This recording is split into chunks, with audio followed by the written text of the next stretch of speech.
Paano nga ba malalaman kung ang binili niyong charger ng iPhone ay legit or totoo? So, para malaman kung totoo yung charger na binili niyo o yung adapter ng iPhone, kailangan niyo makita na ganito yung box niya.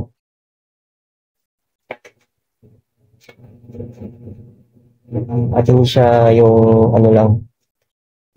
Para malaman kung legit yung charger niyo, dito niyo makikita.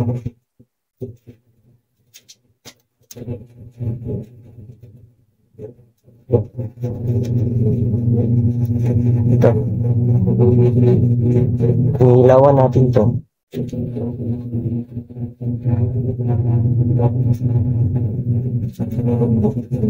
Kita dito na wala siyang parang bakal. At hindi ito namamagnet.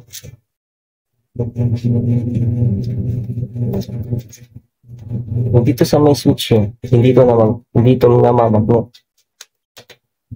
Ito mo malalaman kung legit ba yung adapter ng charger ng iPhone mo. Na naka 20 watts siya. Tapos, yung naman ng box ng charger ng iPhone mo ay dapat dalawa. Wala siyang staple dito.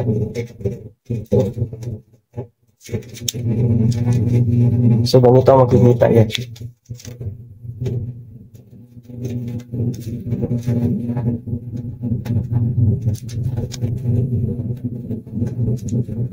Hindi.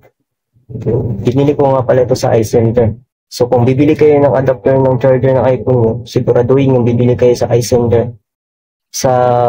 Ang presyo nito ay nasa 1,190. So, isa pa sa mga kung paano nyo malalaman kung original ba talaga. Kasi, hindi maganda kung ang accessories ng inyong iPhone ay hindi totoo or hindi siya original. Kasi pwedeng masira yung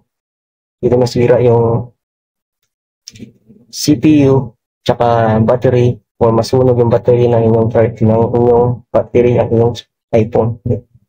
So ito. Dapat ito siya. Dapat yun siya, nababalance yun siya. Nakikita nyo. Nababalance yun siya, ibig sabihin legit yun siya. Tingnan nyo yun, meron ako ipapakita sa inyo na faking. Ito ang original, ito ang fake. Ito sa fake na to. Pag tinignan nyo yung fake dito, pag sinilip itong loob nito, makikita nyo kaagad yung parang bakal na nakapalibot dito. Samantala sa original, wala pa makikita ang bakal dito. Puro putik lang yun siya. At mas malinis yung ng switch dito ng original kasi sa hindi original. Tingnan nyo na mabuti. Mas makinis to kasi dito. So yun lang. So paano naman malalaman sa lightning cable? Kabaliktaran naman ng lightning cable. Kung sa original na adapter, hindi to siya namamagnet. Bumili ako ng lightning cable. Kung gusto nyo talaga na mas magandang lightning cable, same lang naman ang price. Sa original. Sa 1,190. Itong lightning cable na to, ang brand niya ay built-in. So, ang price niya ay same sa lightning cable ng lightning cable ng Apple. So, ang brand niya ay built-in. Sa built-in nito, naka-silicone na to siya. Itong cover nito, naka-silicone.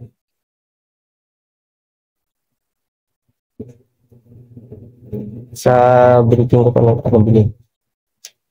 So, paano nyo malaman kung original ba to? Sa fake kasi na lightning cable, itong magnet to, sa faking lightning cable, hindi ito namamagnet. Tingnan mo siya, hindi siya namamagnet. Pero kung titingnan nyo sa original na lightning cable, kahit sa Apple na lightning cable, sa original siya, namamagnet siya. Yan lang yun. Namamagnet siya.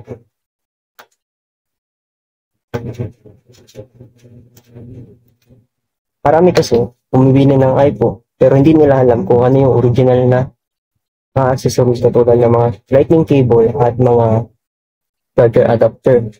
So, ang dahilan bakit mabilis malobat ang inyong iPhone o kahit anong iPhone, hindi lang dahil sa maling charger adapter and lightning cable.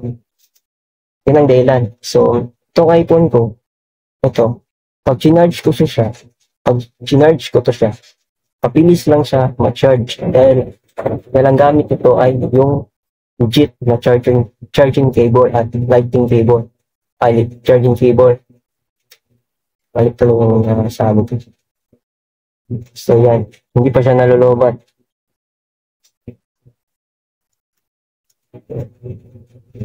Kung bibili kayo ng huwag kayo bumili ng charging cable at ng charging adapter tsaka ng lightning cable sa mga tabi-tabi lang. Kasi kung bibenta sila nito ng mga charging cable or lightning cable, kung bibenta sila nito, sasabihin nila sa inyong original. Pero malalaman mo kung original talaga kung hihingi kayo ng sample at hanapin yung nakalagay dito na label. Dapat ang nakalagay na label dito sa niya ay assembled by Apple, made in designed by Apple, assembled in California, tapos made in China or Vietnam. Pero minsan merong mga fake na nakalagay dito pero ang nakalagay assembled in, tapos walang nakalagay na Apple. Or meron na ibang nakasulat na hindi naman siya same sa original na lightning cable ng iPhone. So wag kayong kukuha ng ganun kasi pwedeng masunog yung battery ng cellphone niyo. Yun ang pinakadelikado. Mas madali yung battery pag peke yung ginamit yung charging cable at charging adapter. Wag nyo rin gawin na yung charging adapter ilalagay nyo yung fake na lightning cable kasi ito pwede itong masira kasi meron itong chip dun sa loob niya na ang dahilan para makontrol niya ng heat na yung volt na ipapasok mo sa cellphone mo. Kung ipapansat mo, pwede masira yung chip nito. Or yun lang.